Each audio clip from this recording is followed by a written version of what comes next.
నమస్తే, welcome to our channel. YCP అధినేత YS Jaganmohan Reddy గారు అసెంబ్లీకి వెళ్లారు. రాష్ట్ర సమస్యలపైన కూటమి ప్రభుత్వం నిర్లక్ష్యంగా వ్యవహరిస్తుంది అంటారు. అదేమన్నా అంటే రైతులను పరామర్శిస్తున్నాను, వెళ్తున్నాను అంటారు. మరి మొత్తానికి అసెంబ్లీకి రాకుండా ఎంపీలను పార్లమెంట్లో మీ గలం వినిపించాలని కోరడాన్ని ఏ విధంగా చూడాలి తెలుసుకునే ప్రయత్నం చేద్దాం. మనతో పాటుగా ఉన్నారు ప్రముఖ ఆర్థిక, రాజకీయ, సామాజిక విశ్లేషకులు అఫ్సాని రాజేష్ గారు. నమస్తే సార్. నమస్కారం సార్, ఏంటి అసెంబ్లీకి వెళ్ళరు ఏమన్నా అంటే ఏ సమస్య అన్నా అంటే నేను రైతుల దగ్గరికి వెళ్తున్నాను, లేదంటే ఆ పర్యటనకు వెళ్తున్నాను అని చెప్పి జగన్మోహన్ రెడ్డి గారు చెప్తారు. మరి కట్ చేస్తే ఎంపీలకి అందరికీ దిశానిర్దేశం, మీరు వెళ్ళి ఇక్కడ జరుగుతున్నటువంటి రాష్ట్ర సమస్యలపైన పార్లమెంట్లో మాట్లాడండి, ఇది ఎంతవరకు కరెక్ట్ అంటారు?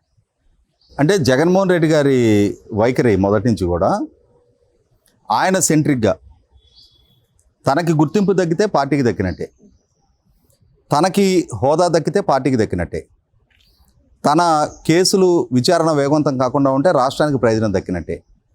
అంటే ఆయన సెంట్రిక్గానే, ఆయన స్వార్థపూరితపు ఆలోచనకు అనుగుణంగానే ఆ పార్టీ నిర్వహిస్తూ వచ్చారు. కాబట్టే ఒకసారి 2019లో భ్రమపడి ఓట్లేసిన ప్రజలు కూడా 2024 ఎన్నికల్లో ఆయనకి ఏ తీర్పు ఇవ్వాలో ఆ తీర్పు ఇచ్చారు. మీరు ప్రస్తావించింది చాలా కీలకమైన అంశం.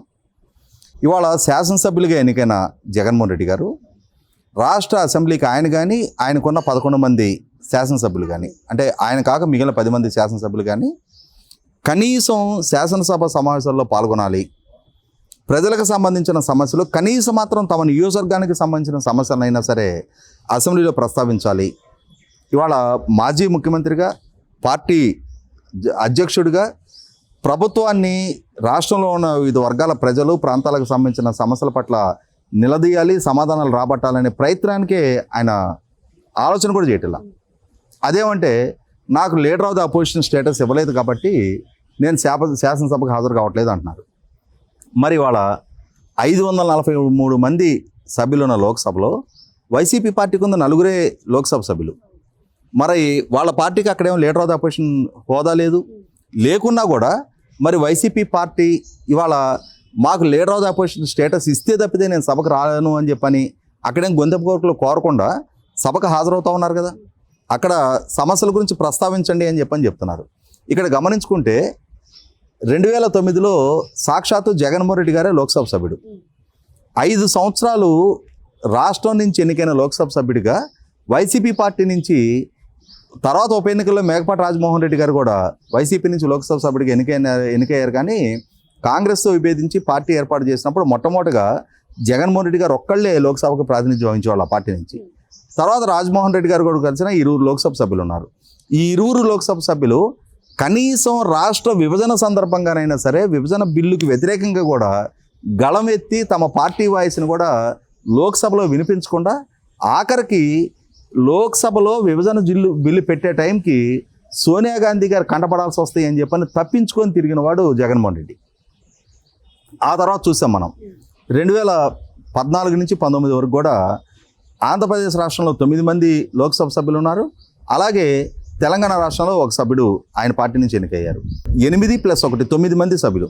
9 మంది సభ్యుల సంఖ్యాబలం ఉండి కూడా ఒక్క సందర్భంలో కూడా రాష్ట్ర హక్కుల గురించి కానీ, రాష్ట్ర సమస్యల గురించి కానీ, విభజిత రాష్ట్రానికి కేంద్ర ప్రభుత్వం నుంచి ఇంకా మంజూరు కావాల్సిన సంస్థల గురించి కానీ, 2 రాష్ట్రాల మధ్య ఉన్న సమస్యల గురించి కానీ ఎప్పుడు ఎక్కడ ప్రస్తావించాల.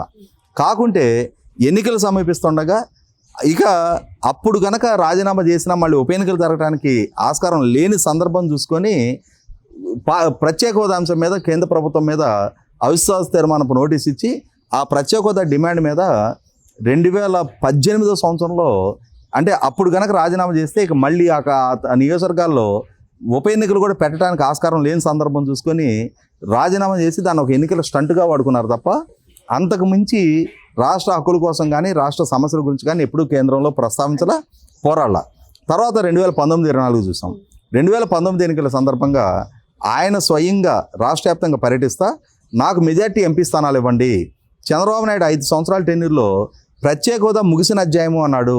కానీ ప్రత్యేక హోదా ముగిసిన అధ్యాయం కాదు, మీరు కనుక నాకు మెజార్టీ ఎంపీ స్థానాలు ఇస్తే కేంద్రంలో అధికారంలో ఎవరున్నా సరే వాళ్ళ మెడలు వంచి నేను ప్రత్యేక హోదా సాధిస్తా. ప్రత్యేక హోదా సాధించడమే కాదు, ప్రత్యేక హోదా సాధన వల్ల ప్రపంచవ్యాప్తంగా ఉన్న పెట్టుబడిదారులందరూ రాష్ట్రానికి వచ్చి పెట్టుబడులు పెడతారు. 13 జిల్లాలని 13 హైదరాబాద్గా అభివృద్ధి చేస్తా. లక్షలాదిగా ఉన్న నిరుద్యోగ యువతకి వలసలు లేని ఉపాధి కల్పిస్తా అని ఇట్లా రకరకాల వాగ్దానాలు చేశాడు. యువత నమ్మారు, ఆయన వెనక నడిచారు. ఆయన కోరుకున్న విధంగా 25 లోక్సభ స్థానాల్లో 22 స్థానాలు కట్టబెట్టారు. కానీ 5 సంవత్సరాలు ఆయనే రాష్ట్ర పాలకుడిగా ఉండి కేంద్రంలో రాష్ట్రానికి సంబంధించిన ఏ ఒక్క సమస్య మీద కేంద్ర ప్రభుత్వాన్ని నిలదీసింది కానీ, నిగదీసి ప్రశ్నించింది కానీ, పోరాడిన నేపథ్యమే లేదు. ఇక ప్రత్యేక హోదా అయితే ఈయన ముఖ్యమంత్రిగా పదవి బాధ్యతలు చేపట్టడానికంటే ముందే నరేంద్ర మోడీ గారు ప్రధానమంత్రిగా ప్రమాణ స్వీకారం చేయగానే ఢిల్లీ వచ్చి నరేంద్ర మోడీ గారిని కలిసి అభినందించిన తర్వాత ప్రెస్ మీట్ పెట్టి కేంద్రంలో వాళ్ళకి పూర్తిస్థాయి మెజార్టీ దక్కింది కాబట్టి, మన సంఖ్యాబలం మీద వాళ్ళు ఆధారపడి లేరు కాబట్టి నేను వాళ్ళని డిమాండ్ చేయలేను, ప్లీజ్ ప్లీజ్ అని అర్థించడం తప్ప అంతకు మించి చేయగలిగేది ఏం లేదు అని చెప్పని ఆయన నిస్సహాయ స్థితిని, అంటే ప్రజలకు ఎన్నికలకు ముందు చేసిన అతి పెద్ద వాగ్దానం విషయంలో ఆయన అసమర్థతని, ఆయన కార్యశూన్యతని ప్రజల ముందు తెలియజెప్పారు. అదే జగన్మోహన్ రెడ్డి 2014-19 మధ్య కూడా చంద్రబాబు నాయుడు గారి సంఖ్యాబలం మీద కేంద్ర ప్రభుత్వం ఆధారపడి లేదు, ఆ టెన్యూర్లో కూడా వాళ్ళకే పూర్తిస్థాయి సంఖ్యాబలం ఉందనే వాస్తవాన్ని తెలిసిండి కూడా నాడు చంద్రబాబు నాయుడు గారిని అసమర్థుడు, ఆయన కేంద్ర ప్రభుత్వం దగ్గర సాగిలపడ్డాడని చెప్పని విమర్శలు చేసి తాను అధికారంలోకి వచ్చిన తర్వాత ఆ విమర్శల్ని పక్కకు పెట్టి తన నిష్క్రియాపరత్వాన్ని, తన అసమర్థతని, చేతకంతనాన్ని ప్రజల ముందు తెలియజేశాడు. అలాగే కేంద్ర ప్రభుత్వం నుంచి ఏమి సాధించుకున్నా కూడా కేంద్ర ప్రభుత్వం ప్రతిపాదించిన ప్రతి బిల్లుకి రాజ్యసభలో కానీ లోక్సభలో కానీ తమకున్న సంఖ్యాబలంతో కేంద్ర ప్రభుత్వంలో ఆ ఎన్డీఏలో భాగస్వామి కాకున్నా కూడా ఎన్డీఏలో అధికారిక భాగస్వాములు ఎంత సహకారం అందించారో అంతటి సహకారాన్ని అందించారు. ఇప్పుడు చూసాం 2024 ఎన్నికల్లో రాష్ట్రంలో ఓడిపోయాడు. ఇవాళ తన రాజకీయ ప్రత్యర్థి చంద్రబాబు నాయుడు గారు, పవన్ కళ్యాణ్ గారు, భారతీయ జనతా పార్టీ కలిపి ఆంధ్రప్రదేశ్ రాష్ట్రంలో అధికారిక భాగస్వాములుగా ఉన్నారు. కేంద్ర ప్రభుత్వంలో కూడా వీళ్లే కలిపి ఎన్డీఏ కూటమిగా అధికారిక భాగస్వాములుగా అక్కడ అధికారంలో కొనసాగుతూ ఉన్నారు. కొనసాగుతున్నా కూడా తమ రాజకీయ ప్రత్యర్థుల అధికార భాగస్వాములైన ఎన్డీఏ కూటమి ప్రభుత్వం ప్రతిపాదించిన బిల్లులకు ఆయన మద్దతు తెలుపుతూ ఉన్నాడు. వాళ్ళ ఉపరాష్ట్రపతి అభ్యర్థికి ఆయన ఓటేశారు. అంటే జగన్మోహన్ రెడ్డి గారు ఒక రకమైన తన సెంట్రిక్గా కేంద్ర ప్రభుత్వంతో వైరం కొని తెచ్చుకోలేని అంటే ఒక రకంగా మాట్లాడుకోవాలంటే ఒక నిస్సహాయ స్థితిలో ఆయన పడిపోయినారు. ఆయన మీదకున్న వ్యక్తిగత బలహీనతలు, ఆయన మీద నమోదైన కేసులు, ఆ కేసులు విచారణ జరుగుతున్న తీరు, ఆయన మీద నమోదైన ఛార్జ్ షీట్లు, పైగా ఆయన 5 సంవత్సరాల పాలనా హయాంలో ఆంధ్రప్రదేశ్ రాష్ట్రంలో జరుగుతున్న విచారణలు, ఆ విచారణలు అంతిమంగా తన తలుపు ఎక్కడ తడతాయని చెప్పిన ఒక ఇన్సెక్యూరిటీతో ఆయన నుండి ఇవాళ రాష్ట్రంలో రాజకీయంగా వీళ్ళతో విభేదించినా సరే కేంద్రంలో పాలకులుగా ఉన్న వాళ్ళ దగ్గర దాసోహం అంటే చాలు అని చెప్పని వాళ్ళ బిల్లులకి ఆయన మద్దతు తెలుపుతూ ఉన్నారు, వాళ్ళ అభ్యర్థులకి మద్దతు తెలుపుతూ ఉన్నారు. అంటే రాష్ట్రంలో రాజకీయంగా కయ్యాన్ని ప్రదర్శిస్తూ ఢిల్లీ స్థాయిలో వియ్యాన్ని ప్రదర్శిస్తున్నారు. అటువంటి జగన్మోహన్ రెడ్డి ఇవాళ పార్లమెంటు సమావేశాల సందర్భంగా పార్లమెంటరీ పార్టీ సమావేశం ఏర్పాటు చేసి, ఇక్కడ గమనించుకోవాల్సింది ఇవాళ అధికారానికి దూరం అయిన తర్వాత ఇవాళ ఆయన పార్లమెంటరీ పార్టీ సమావేశం ఏర్పాటు చేశారు. అధికారంలో ఉన్న 5 సంవత్సరాల పాటు ఇటువంటి సమావేశాలు ఎప్పుడు జరిగినా సరే ఆ రోజు 22 మంది లోక్సభ సభ్యులు, 11 మంది రాజ్యసభ సభ్యుల 33 సంఖ్యాబలంతో ఆయన ఒక బలమైన స్క్వాడ్గా రాష్ట్రం నుంచి ప్రాతినిధ్యం వహిస్తున్నా కూడా ఒక్క సందర్భంలో కూడా ఆయన ఒక పార్లమెంటరీ పార్టీ సమావేశం ఏర్పాటు చేయాల, రాష్ట్రానికి సంబంధించిన అంశాలని వాళ్ళకు ఒక ఎజెండాగా ఇచ్చి వీటిని సాధించడం కోసం మీరు కేంద్రంలో పోరాడాలనే ప్రయత్నం కూడా చేయాలి. అటువంటి జగన్మోహన్ రెడ్డికి ఈరోజు మొట్టమొదటిగా రాష్ట్ర సమస్యల గురించి, కేంద్ర ప్రభుత్వం నుంచి సాధించాల్సిన అంశాల గురించి, అంటే వీటి గురించి ఒక ఎజెండా నేను ఇచ్చాను, వీళ్ళకి పార్లమెంట్లో రాష్ట్రం గురించి పోరాడండి, ప్రజల సమస్యల గురించి పోరాడండి, కేంద్రం నుంచి రావాల్సిన నిధుల గురించి పోరాడండి, ఇక్కడ ప్రకృతి వైపరీత్యాల గురించి పోరాడండి. అంటే ఏంటంటే ఎవరి కంటి తుడుపు కోసం జగన్మోహన్ రెడ్డి ఈ సమావేశాలు పెట్టి ఈ విధమైన సందేశాలు ఇస్తున్నాడు అనేది ప్రజలకు ఒక స్పష్టత ఉంది. కారణం ఏంటి అంటే కేంద్ర ప్రభుత్వం నుంచి రావాల్సిన నిధులని ఇవాళ మిగిలిన రాష్ట్రాలు కూడా అసూయపడే స్థాయిలో చంద్రబాబు నాయుడు గారు సాధించుకుంటూ వస్తున్నారు.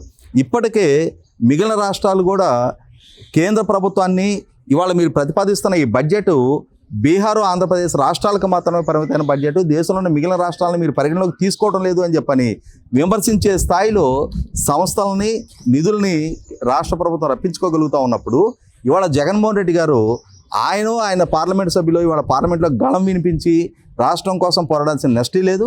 అంతటి సాహసానికి ఒడిగట్టే ధైర్యం కూడా ఆయన చేయలేరు. సార్ మీరు చెప్పినట్టుగానే రాష్ట్రానికి సంబంధించి కీలక అంశాల విషయంలో సైలెంట్గా ఉన్నటువంటి జగన్మోహన్ రెడ్డి, అంటే అధికారంలో ఉన్నప్పుడు కానివ్వండి, లేనప్పుడు కానివ్వండి, ఇప్పుడు మాత్రం రాష్ట్రంలో ఏదో జరిగిపోతుంది అని చెప్పి పార్లమెంట్లో మీ గలం వినిపించండి అని చెప్పడాన్ని ఏ విధంగా చూడాలంటారు?